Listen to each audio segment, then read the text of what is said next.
everyone. Welcome back. We are here for Digital IQ, the Community Builders Edition. We're on episode 3 now, and I have a very special guest today. Let me welcome her immediately, Madame Stacy-Ann Smith. Welcome to Digital IQ. Well, thank you very much, my darling Anika. Thank you so much for inviting me. I feel special. Guest number 3. Look at that. And look at what match. What match up. Mr. Great Minds Think Alike, of course. Well, I have to say, I've known Stacy for a little while professionally, for a couple of years, like not little while, can say a few years. Yeah. I have always admired you, Stacy. You have been an absolute phenomenal woman, and I'm not even saying that just because, like, you are phenomenal in the sense of how you conduct yourself professionally, how you interact with people and clients and external vendors. Like overall, I just love you. Yeah.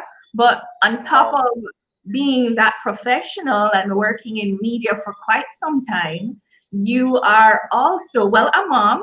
We have to mention you are a mom. Yes. Um, With lots of experience. lots of experience. You have big picnic. And then Actually, on top of that, you are also the producer and director for your own television show and host. yep. It's a woman's world. It is definitely a woman's world. As you mentioned, I wear many hats. I only have Yeah. one head, but it's many, many hats. Really decided I was going to step out and pursue a dream of mine, pursue my Mm, passion.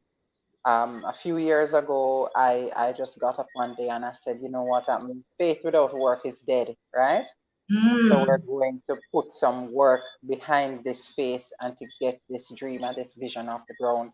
And as you know, as an entrepreneur, from the point at which you think about it to yeah. making it into a reality, there are many, many months in between, lots of investment of your time, your resources, your Hmm. energy, blood, sweat, and tears, literally. And Literally. mhm, and Hmm. God was good, and I found some great sponsors, some people who believed in the vision um, for the show, and we have been able to so far successfully execute not one but 2 full seasons. Can you I imagine know. that? Congratulations, ma'am.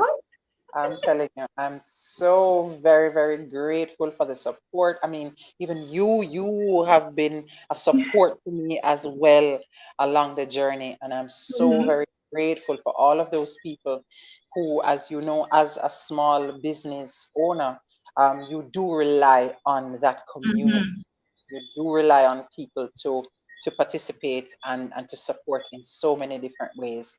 And it is challenging, make no mistake Yeah. about it. But Anika, it is possible.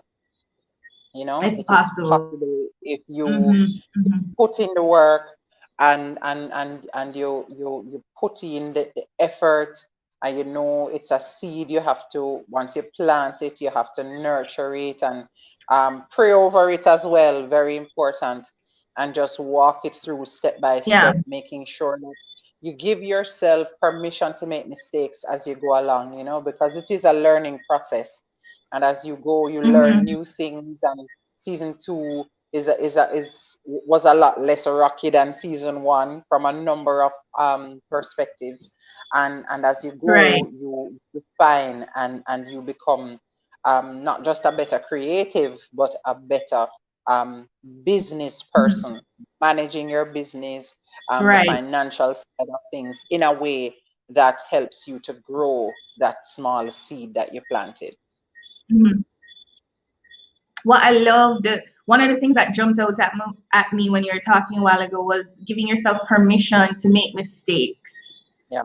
I'm straying from the topic for a quick second because I think that fear of making mistakes or that fear of failure or that fear of not doing things properly or the perfectionism and the analysis paralysis element too. Like how did you overcome that to actually launching your own television show? Like it's a huge deal. Well, I have to tell you, Anika, I was really paralyzed by that fear of failure Mm, for so many years. I have been in media now maybe 21 years in media. I mm, mean, it's always been my first love. yeah. Um, and I started making notes and jotting down show ideas from as far back as maybe 10 years ago. And Wow. I did not do anything more than sit down and write some very, very nice show concepts. I mean, fully Mm-hmm. built out and all of this kind of thing. But then when you start to think about all the things that could go wrong, you say, oh no, sir. Mm-mm. Woo. And you Mhm. convince yourself that it's not gonna happen, it's a pipe dream, and oh, it's too wild, because when you start off with nothing, I Yeah. mean, some things seem out of your reach. Mm-hmm. And Mm-hmm. what I have to be honest with you, what made a difference for me was Mm-hmm. faith. Was faith in a power greater than myself, and Mm-hmm. believing, really believing, that that power greater than myself had deposited something in me, and Mm-hmm. it will allow me and has allowed me to actually walk through the process. And at times when I felt like, Lord, this thing not gonna work, I remembered who I am. There is no Mm-hmm. reason it cannot work. Lots of people have gone down this road. I mean, very few people who ever got anything meaningful just had it handed to them. Yeah. Most If it, what people, I say, if it were easy, everybody would be doing it. yeah, yeah. And Mm-hmm. and Mm-hmm. and and I just keep remembering and thinking about the fact that if you give up, then it Mm-hmm. will never happen. But if you keep going, it could possibly happen. Yeah. And Yeah. so as those things, and as you meet each hurdle and roadblock, you have to do that self-talk. You have to Mm-hmm. say, Stace, no man, this rough. And sometimes you can ball to, they know me and the balling, right? But even though you will shed a tear and you will feel disappointed, you will get a lot of no's. There's no question about Mm-hmm. that. Mm-hmm. Because for every sponsor I was able to sign and to partner with, there were Mm-hmm. 10 others who said no, you know? That's the part that people don't talk about. Like, yeah, man, Yeah, I man. signed this contract. I got this done. How Yeah, many did you lose in the yeah. process? How many no's did you get before you actually got a yes? Yeah. Yeah. And sometimes you have to go through that process also, so you can appreciate your success. Because Yeah. when you actually get it done, it is just the most overwhelming feeling. And um, I had been on a journey for a while, and when I got to that place where I was able to get the show and execute it, I cannot Mm-hmm. explain that feeling. And they say success follows success. And once you see that you have done this thing, it says, wow, I could do it Yeah. again. And so we do Yeah. season 2. And then I say, oh, but I could do this again. And then you begin to think about the other dreams that you have and other Mhm. things that you're saying, but I could actually pursue that too. And before you know it, you have started a habit of pursuing your dreams and your goals. And so many of us talk ourselves out of doing it because of fear. Mhm. Because fear. I know you are very cultured woman, so I'm trying to keep my tongue under control because, fear is. I My have darling, feelings about fear. But I want to just hail up. I believe this is Patrick from Belize. So this is in the private Facebook group. So there's a certain level of privacy. yes. Marie says that your story has been very inspirational. She's Oh, glad that Marie. she's watching. She's tuning in from YouTube. And we have Rhonda. Big up yourself, Rhonda. Rhonda is my Hi, dragon Rhonda. friend from Trinidad. Of course. But you know what, Stacey, when you're talking as well, apart from obviously modeling certain behaviors that women themselves would want to emulate. And also that willingness to be vulnerable and speak from that place of honesty to say that, yo, I was paralyzed for years before actually making this happen. Do you feel like you have an obligation to this community that you have created for It's a Woman's World now? I tell you the truth, Anika. Mm-hmm. Um, First and foremost, I recognize that I have an obligation to Mm-hmm. represent the power of womanhood, first and foremost, to my 16-year-old daughter. Mm-hmm. Yeah. Deborah, Deborah was 14 when she hadn't turned 15 yet when Mm-hmm. we were shooting the first season of It's a Woman's World. And after the second shoot day, I came home. It had been like a 16-hour day, I tell you. And let me tell you, say, my boss. Yeah. And I got home and she said, Mommy, could you help me with my hair? And I said, yes, because I mean, I'd been gone all weekend. And Mm-hmm. sat down and she said, Mommy, you inspire me. And I said, Oh, really? wow. What Why? a And she said, ball. "No, don't you know me put on the cow balling, right? I Of said, course. why? Why do I inspire you? She said, Mommy, I remember when It's a Woman's World was just an idea when you told me you were going to do it. And Oh, now it's love it. it's an actual thing. And she That's said, now amazing. that you have done this, I know that I can do anything. And she Oh, pulled out her wow. little a little notebook and she had written down some ideas, two of which we are pursuing now for her because she's going into her own business. I Don't love play it. with her. Because she said to me, Mm-hmm. it proved to her that she could do it too. And Anika, Love my win. After that, that. I had succeeded. Trust me. Mm-hmm. Mm-hmm. She was convinced that she could do it too.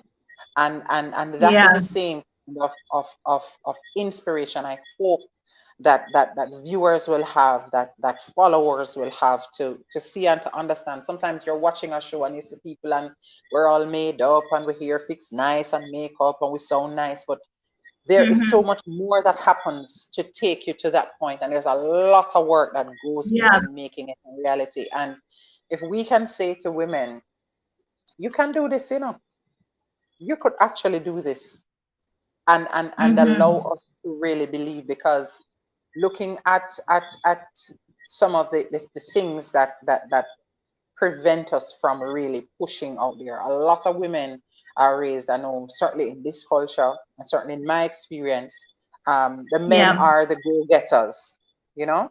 The men go out Mm-hmm. there and they're the hunters, and you do have women who are forceful and assertive, but Mm-hmm. for the most part, you have a lot of women who have dreams and they're very laid back. And then Right. if God forbid you ever find yourself in an abusive relationship, not even physically, it could just be an emotionally Mm-hmm. abusive relationship.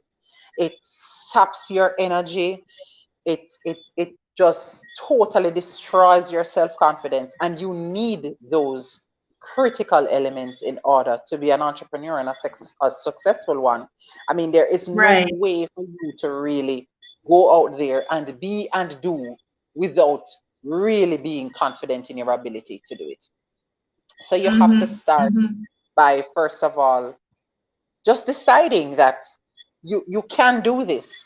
And that's one of Right. the biggest messages we try to share on It's a Woman's World. Last season we Mm-hmm. added another segment that was about financial independence. We called it Money Moves, sponsored by NCV Cap Markets. And one of the Mm-hmm. things that we really wanted to do was to talk about money in a consistent way. I mean, the research tells you that women don't like to talk about money. Men talk Mm-hmm. about money, but women don't want to talk about money. For some reason, it's almost unseemly. Even if you're in negotiations, women shy away. Even on the job, women shy away from asking those questions, Yeah. making those requests for a raise. Women don't do that. So Mm-hmm. we started that series to really drive home the point that if you are not financially free and financially Yeah. independent, then you are not independent. And the way to get to Mm. that point of financial independence and freedom is to start with knowledge. I mean, my father, God rest his soul, always said the greatest thing is to know. And once you Yeah. know something, knowledge is power. And that is the basis on which you are now going to move from where you are to where you want to be. Mm-hmm. So we ran that series looking at just how to empower women. Yeah. We talked about real estate, um, um, I mean, your topics run IPOs. the gamut. Oh, it was just so wide. How to talk to your Yeah. children about money, how to Yeah. invest, just a range of things, just to make sure that we were covering things that were of concern to everyday women. You know, Mm-hmm. not a Mm-hmm. little bit beyond just why you need a budget and why you should be balancing, Yeah. you're Right. managing your money, but how to invest. I mean, women are generally more risk averse than men, and so we Yeah. wanted to make sure that Rhonda, if we she's could, watching, she preaches on this. yeah. So we wanted to ensure that Yeah. our women um, understand that money is an excellent tool. I mean, Mm-hmm. we're Mm-hmm. not worshippers of money in by any stretch of the imagination, but without resources you can't really do anything. You know, you can have the kind of meaningful life or make the kind of meaningful impact, not only for your family but for your Right. community as well. Well, the thing is like, and I'm assuming this is Patrick as well, in terms of saying that, that we need to empower women more in the region. I know Rhonda is a big advocate on this, and she's actually going to be one of my guests in the next couple of weeks. But what you're doing with It's a Woman's World, I mean, it's housed on traditional media, so on screen, but it's translated on YouTube, so people can go and watch it. And I wanted to play a that was the broad range of topics that you guys cover. You spoke about Right. the money aspect, but you tackle some serious topics too. So let me just show Mhm. that, and then we'll get into some more. Intention to either psychologically or physically harm someone. So it's intentional harm done to someone within your home and among family and kin. So it's two things we're looking for. It must be family or kin, and it must happen in the household. So can you give some examples of what? So if a brother hits on a brother, domestic violence. So specific to a romantic relationship. What What do we IPV, what intimate partner violence, that's Right. the category. That's the category we spend the most time on. But actually, that's usually the result of a long history of violence. So violence is going to lead to IPV in the end. What we're doing is looking at the end rather than looking at the beginning. Why is that though? Why do we pay? So Stacy, tell me about this conversation, and as it actually brings up a question that I have for you later on, which was like which would have been probably one of the most impactful topics that you covered. Well, at the time when we touched on this, domestic violence and these reports of, as Dr. Gale said, intimate partner violence, which is a little different than just generally speaking about domestic violence. We Right. had several stories in the news. There had been maybe a series of about 4 instances where women had been murdered by their significant other. In I think And it 3 was of the 4 cases, back to back. It was like almost every week you hear of a new one. And it was women who had been, 3 of them I think had made a decision to end the relationship, and the person that they were breaking up with killed them. And so we thought that not just to just talk about it, but one of the things, as you heard in the last part of that clip, Dr. Gale was talking about how to go back to the beginning, the source, where it all begins. Because his research, he's a social anthropologist, a lecturer at the University of the West Indies, Mona campus. His research and his approach is around looking at where you start. And he says all the research, overwhelming research, points to a culture of violence, domestic violence against children. And that is where you begin to breed the kind of violence that you see then played out later. There's another point in the conversation when he said he has a very unique research group. He's been doing research for the last several years on a group of about maybe just under 300 repeat murderers in the prison system. And he said every last one, men and women, every last one of them had a history of being tortured as children. And I asked him, when you say tortured, Dr. Gale, what do you mean? I mean, like in our culture, some people beat children with a belt or you beat them with some other thing. And he said, no, I'm talking about beating them. I'm talking about like tying up the child in an ant's nest, rubbing some kind of fat or butter on them, and then cuss the ants when the ants take long to bite the child. Jesus. He said when he's talking about torture, he's talking about parents who take a gun and fire a shot over the child's head and say, if you don't want here, I bet you go here now. I mean, and I said, I mean, like with a gun, and he said, yes. I was blown away, Anika, because I cannot understand how you could have a child, any child, even if it's not a child that you produce, and you could do that to another human being. And what just came home to me in that conversation was how much hurt people, because those parents who are doing that to their children are obviously scarred.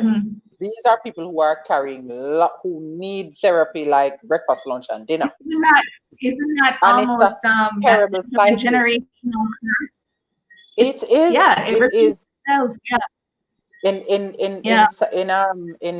anthropology, they call it the pathology of violence. But it's the same. He said it's literally in your DNA, and it goes from one generation to the next.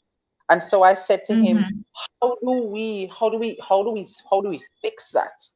Where do we start? And he said, well, we start with being our brother's keeper. Again, the impact of community, recognizing that you have people who may not have all of the skills and people have their baggage.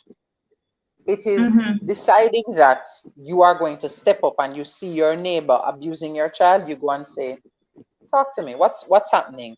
It's getting involved. You have to fasten people business in order to arrest that cycle, because he said if you are already scarred and in that mode where you're abusing your child, you're not gonna just get up one day and realize that you're doing something wrong. You know, it's about those around you who will call you, your church, your community, your family, and say, no, you know, maybe there's a better way, and to get help. He says in his research, every year they adopt, they get funding, not as much as they would want to, but they do intervention programs for maybe about 10 families. And usually it's once some act of violence has already happened. And then there is a recognition that you have to go in now to that family, take the different members one-to-one, have group sessions to really begin to peel the onion so that people can look and see what is really happening and deal with the root cause. And until we do that, then we're just going to continue chasing our tails, really, because perpetuating the cycle. Yeah, you have to go back to the roots, he says. And I mean, it makes perfect sense.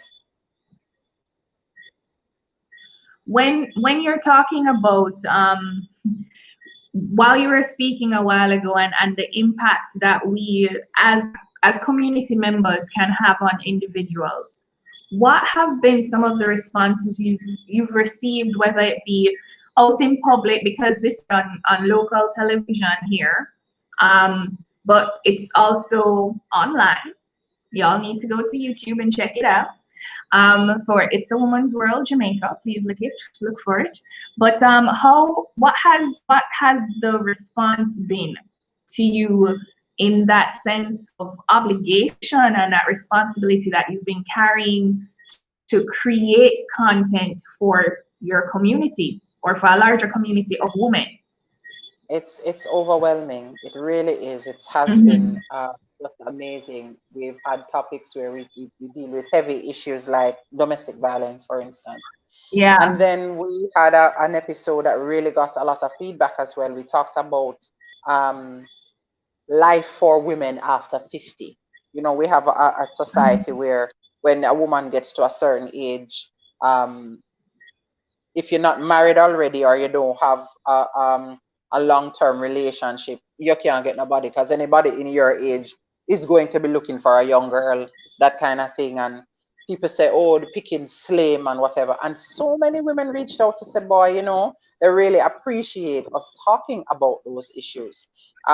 We talk about Right. sex. We talk about the reason it's so important for you um, to feel empowered enough to talk about what is happening to your body, and to Mm-hmm. also um, be conscious of what you want in a relationship, and be bold enough to say this is what I want, and how to make those Right. decisions that will empower you.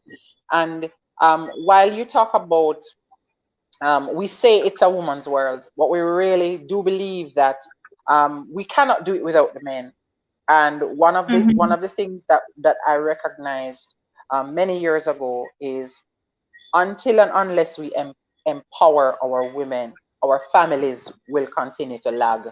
Our families cannot be Yeah. as productive and as successful as they could be if our women Mm-hmm. aren't paid fairly, if our women are under threat of violence all the Yeah. time, our women are relegated to menial tasks because you have to hire men, if our women Mm-hmm. aren't empowered enough to go into politics or industry or any other thing. I mean, I remember seeing some data Yeah. from the United Nations maybe about 10 years ago, um, that spoke to that in a very simple way. If Mm-hmm. we do not allow women opportunities so that they can have the same rights and freedoms as men, then we're holding back half of the earth's population. Why would we do Yeah. that? You know, it doesn't Mm-hmm. make any sense. I mean, it benefits the family when when women are educated. The family is better off, you know, from a Right. financial standpoint as well. Your earning power goes up, you know. And so that is one of the things that I pursue, and one of my goals is to continue to be that voice and to give voice to those women who want to talk about the issues that are real to them in a way Mm-hmm. that is empowering. 'Cause, you know, there's a lot of talk and there's a whole lot of content out there, and some of it is not really uplifting at all. And you don't have to Right. be always I'm not suggesting that, you know, there isn't a place for levity and for people to just be fun, because we do have segments on the show where we call one segment sleigh bells, where we're talking about, Yeah. you know, wigs and how to make yourself look more, you know, beautiful, because for Yeah. women, how you look also contributes to your self-esteem and your self-confidence. And we all know that if you're not confident, there are things that you're just not going to go after, you know? So it all ties back Mm-hmm. to being a better you, a better version of yourself. And so we want women to feel that Mm-hmm. um, what you want to talk about is relevant, unless, of course, it is hateful, and we're not here for that any at all. Right. Um, and we don't believe that things like body shaming and that kind of thing, we're definitely not here for that. and Mm-hmm. and though I do have strong Christian faith, I understand that everybody is at a different place, and our conversations are based Mhm. on respect for other people's views and opinions. This is from Patrick. As a man, I submit that women are far superior to men. Women have allowed themselves to be subjugated for centuries. This is a guy I can get behind. My my co-host would And agree even with women you believe 100%. women I would should say be. yes.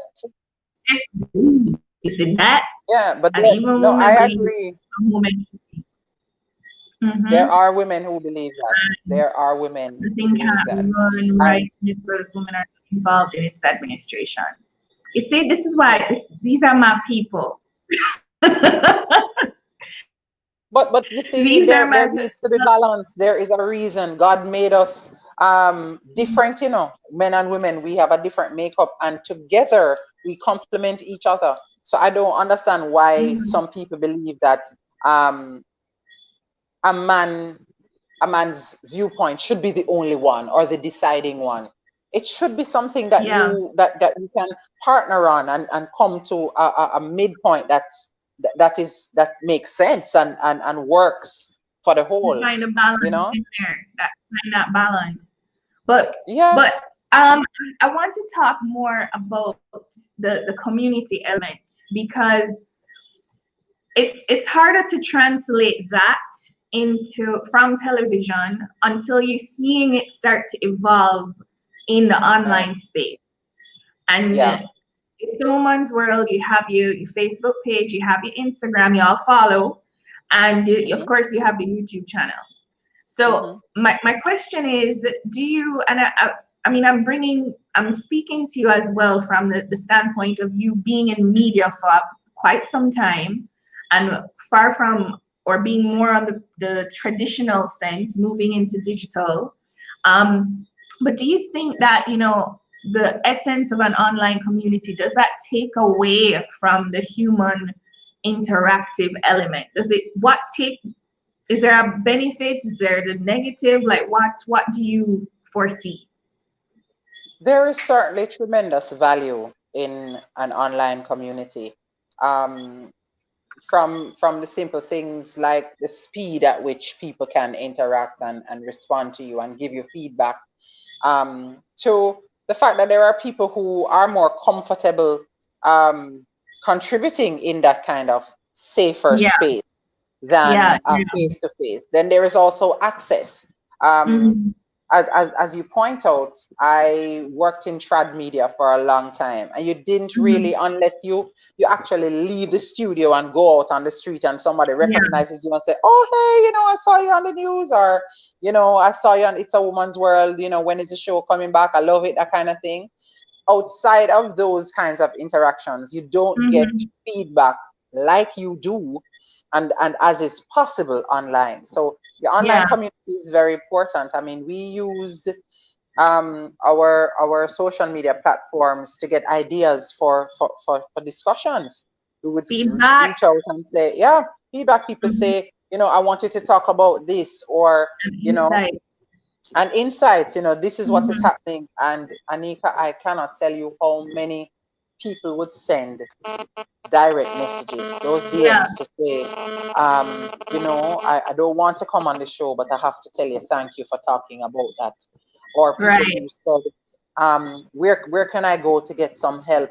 I am Mhm. co-parenting with my ex, and he's making my life miserable. And I mean, so many stories that people are Right. able to share via social media and via those online platforms that you wouldn't be able to get that kind of touch point if it were not for that For space. social. What? Well, I want to just load up Nick Mac out right now because I was calling him Patrick. But the problem is, Nick, that you need to give permission because you're in the private group. So there would be certain permissions you have to activate for your name to actually come up on screen because Right. Facebook gotta protect you.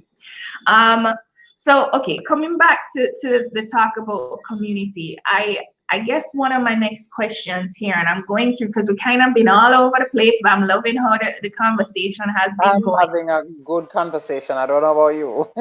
Yes. What have been some of the more meaningful bits of feedback that you've received? Wow.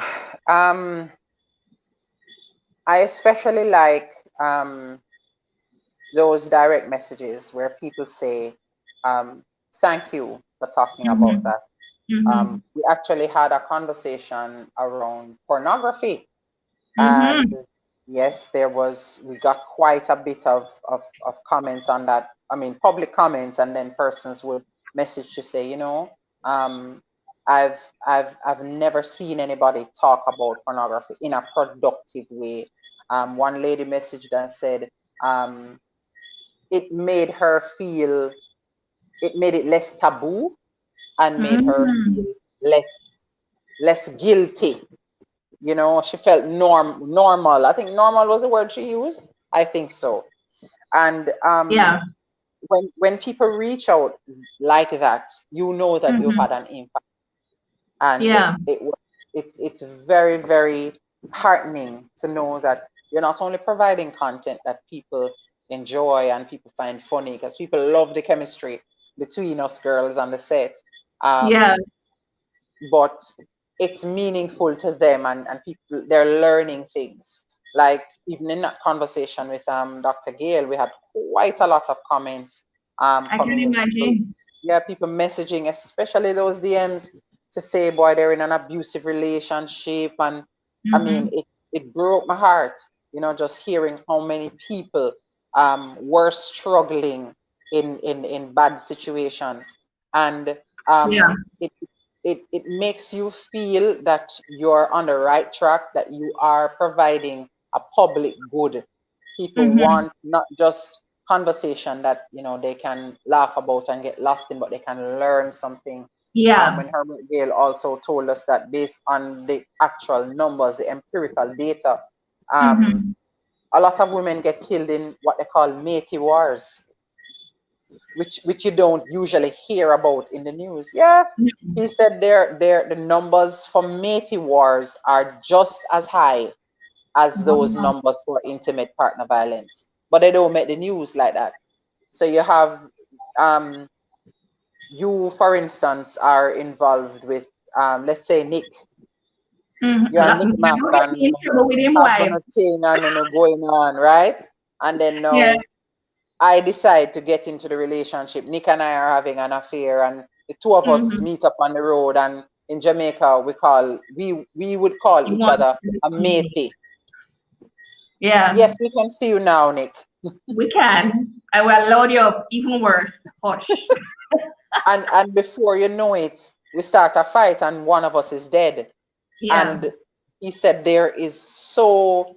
um there are so many instances where that actually happens, and it doesn't get reported because it's not sexy, you know. Mm-hmm. Nope. and No. and and so I've learned a whole lot, like doing Mm-hmm. research from our guests who have been really, really good, and Yeah. it's really heartwarming to be able to provide that kind of insight Yeah. for audiences. And it's not just on air here in Jamaica, it's Mm-hmm. online as well. And season 2 was actually on Flow 100, which is seen in 21 Caribbean territories. Yes. Hmm. Yes. So Yeah. our Trinidad family, y'all can, and we have in the Caribbean Entrepreneur Network, we have quite a few members throughout the region. Yeah. Big up yourself, David. Hi, David. And what I wanted to say, while you, for some reason, well, it's going to be obvious when I say what I'm about to say. When you brought up porn, my brain went to an article that I'm actually working on right now, which is, and of course, this is community building, right? So the name of the article, and it's going to be the first in a series. It is what Playboy can teach us about community and influencer marketing. And I actually speak to the fact that a bunch of different elements in there, and I'll be sharing it in the group first. But something else that you had said a while ago, it kind of mirrored something I mentioned in the article around the fact that sex sells, but substance builds. So if you, yeah, you can have a nice sexy show talking about sexy topics and so forth, Right. but it doesn't build the essence of community, you know? So Right. you can get lots of views, but it won't matter. Yeah. You So won't be making any meaningful impact, really, you know? yeah, yeah. Mm. Where do you see, what's the vision for It's a Woman's World for you, Stacy, going forward? Oh, Anika, I have some very bold and audacious goals. Sometimes I don't even want to articulate. But one of my goals was first and foremost to get it out into the region, and we were Yeah, able to do that on the Flow check. platform. Yep, check. Mm-hmm. And I see it global. I see it um, being picked up by one of those streaming services. I see it being picked up so that audiences around the world. I mean, Caribbean culture is Yeah, is, is infectious, and is something that audiences I know will love. And I think the quality of our production is first world and world class, and I definitely see it going global. yeah. I see it happening too for you, girl. Yes, For the indeed. lovely ladies. Big up Ty, big up Kareen. Yes, They are indeed. amazing. They're My all fired partners up. in crime. Um, I think maybe we're coming towards the end of our conversation. So I have maybe one or two more questions. And if anybody has any questions, please feel free to drop them in the comments. Um, but Stacy, what has It's a Woman's World, how has it impacted your life? Apart from, you touched on the fact that your daughter is now empowered and the meaningful bits and pieces of feedback that you receive from your viewers, but how has it directly impacted you? It has given me back my power. I love that. I I will share I something that is love very that. personal. I was You're breaking up. I'm not hearing you clearly. We're back.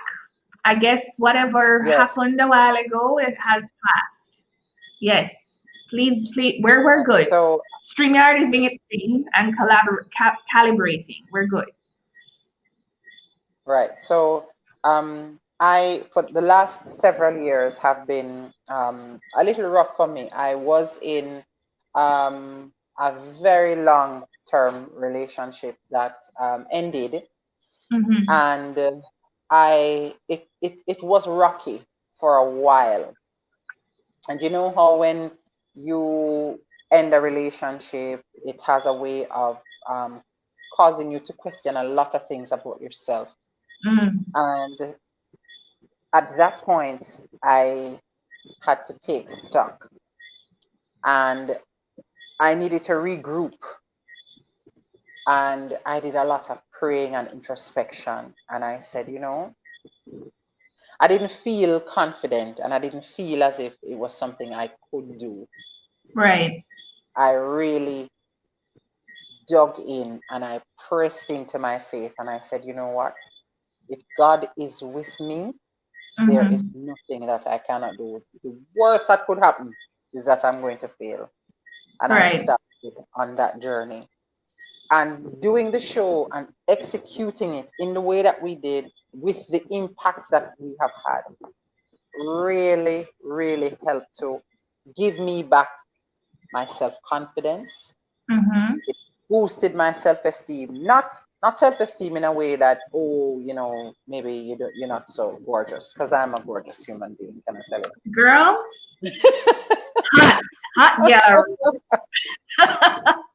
But that thing in yourself that says, I can do it, Mm-hmm. and executing it and getting it done gave me back that confidence, and also helped me to see that there isn't anything that I cannot do.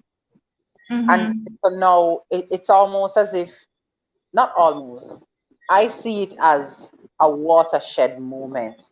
I see it as that point in my timeline when I can say the shift happened.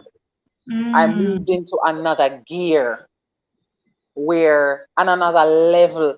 Can I tell you, Anika, you're a businesswoman, so you know the level of faith that it takes.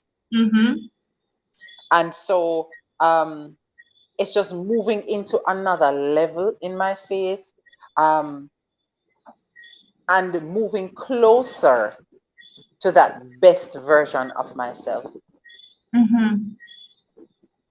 I'm highlighting what Rhonda just put in the comments. You see how wisdom comes in the journey. Indeed. Indeed. Wow, Stacy. I have absolutely loved our catch up. I guess my takeaway, or rather, let me ask you what your takeaway should be to an entrepreneur who could be watching, and whether it's from a place of fear or a place of self-doubt, like what would your advice be to them to take that step to go into uncharted waters, perhaps whether it be just for themselves, or maybe for within their own community or their own family, like step out, like what would your advice be? As the people at Nike say, just do it. Just do it. Just say, I am going to try. I mean, what's the worst that could happen? What is the worst that could happen? It won't work. Okay, you won't be any worse off than where you are now. But what if it works? How amazing could your life be? And don't focus on the negative.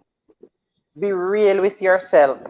You are going to have missteps. You are going to fail. It's not going to work out all the time. You're going to get no's. But that's okay. It's part of the process. It's part of the journey.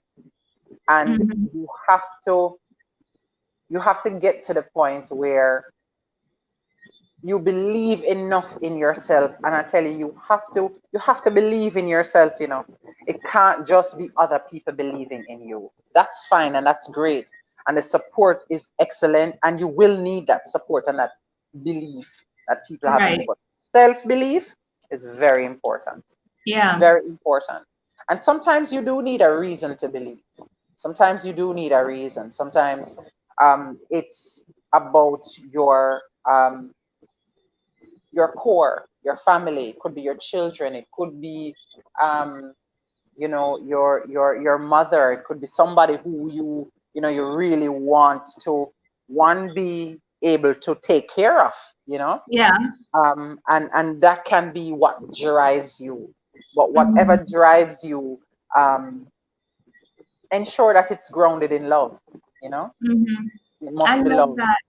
Yeah, it must be grounded in love. A love for other people, a love for what you do, because you'll have to love it. If you don't love it, you're going to give up, you know, let me tell you. You are going to quit. You have to have that deeper love, that thing that drives you. So when you have call time at 5 o'clock in the morning, and you want to sleep, but you get up and you have to be there, you have to show up because you are the team leader and everybody's looking to you for their cues. And so you have to just be that maverick stepping out in front of your team and say, guys, yeah, that didn't work out, but we won't be deterred. It's not going to stop us. We're going to keep pushing. Thank you so much, Stacy.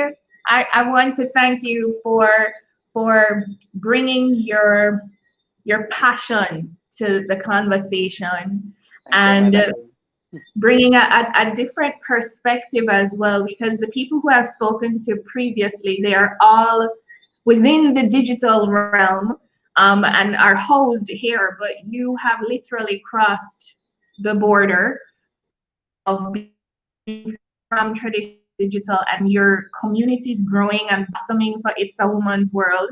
And you rightly mentioned it's not just a local production. You are a Caribbean. What would you call it? Syndicated, eh? Is it Yes, indeed. syndicated? That's the correct term? Yes. Syndicated Yeah, series. we had a full Big, we had a my girl.